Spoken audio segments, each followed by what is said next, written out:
나의 상처로 인해 부부나 가족의 관계를 악화시킬 수 있다. 내가 받은 영향력은 고스란히 가정에 투영되게 되어 있다. 어릴 적부터 성장하며 환경의 지배와 영향을 받는 인간은 자신의 성격 형성과 또 누군가를 통해 가장 가까운 부모, 형제, 친척 등에게 영향을 받는다. 사람들이 여기서 잘 모르고 지내는 한 가지 사실은 내 부모가 가지고 있던 죄를 끊지 못하면 내 대에서 그 죄가 이어져 내려와 나의 숙제가 된다는 점이다. 좋은 영향력을 말하는 게 아니다. 내가 가진 쓴뿌리가 내 가정에 영향을 끼치는데 그 쓴뿌리는 곧 사탄에게 노출되어 죄로 연결되거나 자신을 희생시키는데 사용되기도 하고 또 가족에게 악영향을 미치게 된다. 가정에서 문제가 생기면 자신을 탓하고 자기 자신을 점검하기 전에 남편 또는 아내, 심지어 자식들을 탓하고 부모에게 탓을 돌리기도 한다.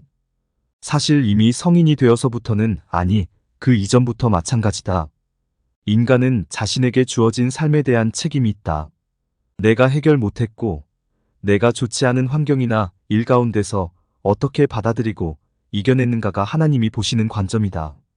그리고 그 사람을 만드는 요소와 계기가 되어 있다.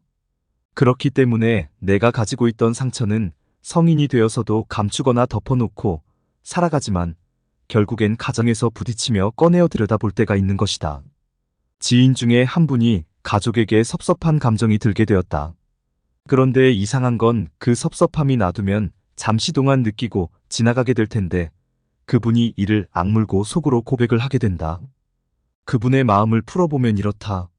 내가 어떻게 가족을 위해 희생했는데 내가 어떻게 하는지 두고 봐. 그분이 겪은 상황은 내용상 충분히 공감이 가는 부분이었다. 그렇지만 속으로 자신의 가족에게 이를 악물고 다짐을 하는 모습을 보며 살짝 놀랐다. 그리곤 내가 보게 된 부분을 말해주었다.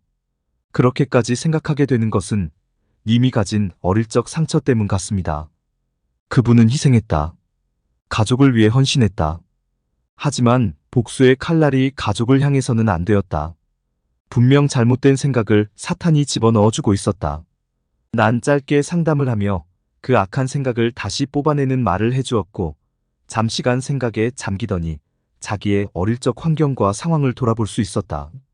그분이 가진 상처는 거절감이었다. 부모 중 한 분이 일찍 돌아가셨기에 어릴 적 원망과 아픔이 그분 속에 있었다. 참으로 이상한 건 내가 그분을 멀리서 이틀간 품고 안고 울고 있었다.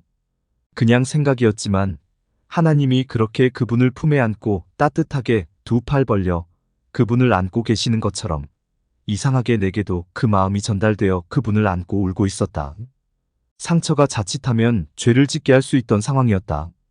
우린 내가 가지고 있는 상처로 인해 상대방을 미워하게 되고 악감정을 품게 되고 작은 일에도 다시 느끼고 견디기 힘든 감정의 기억 때문에 관계를 악화시키곤 한다.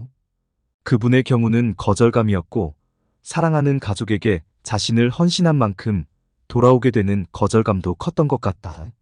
나와 가족을 놔두고 왜 일찍 가셨나요? 하는 어릴 적 원망과 아팠던 상처가 어른이 되어서도 가정을 갖게 되고 아이를 낳고 기르면서도 아직 아물지 않아 내 속에서 아파하고 있다는 사실조차 나와 내 가족 역시도 모르고 있었던 것이다. 이렇듯 우리는 자신이 하나둘씩 가진 예민한 상처에 대해 모르고 살고 있다. 괜찮지, 난 아무렇지 않아. 이미 다 나았어 하고 생각하지만 관계되고 기억을 떠올릴 만한 사건이 생기면 여지없이 툭 하고 튀어나오곤 한다.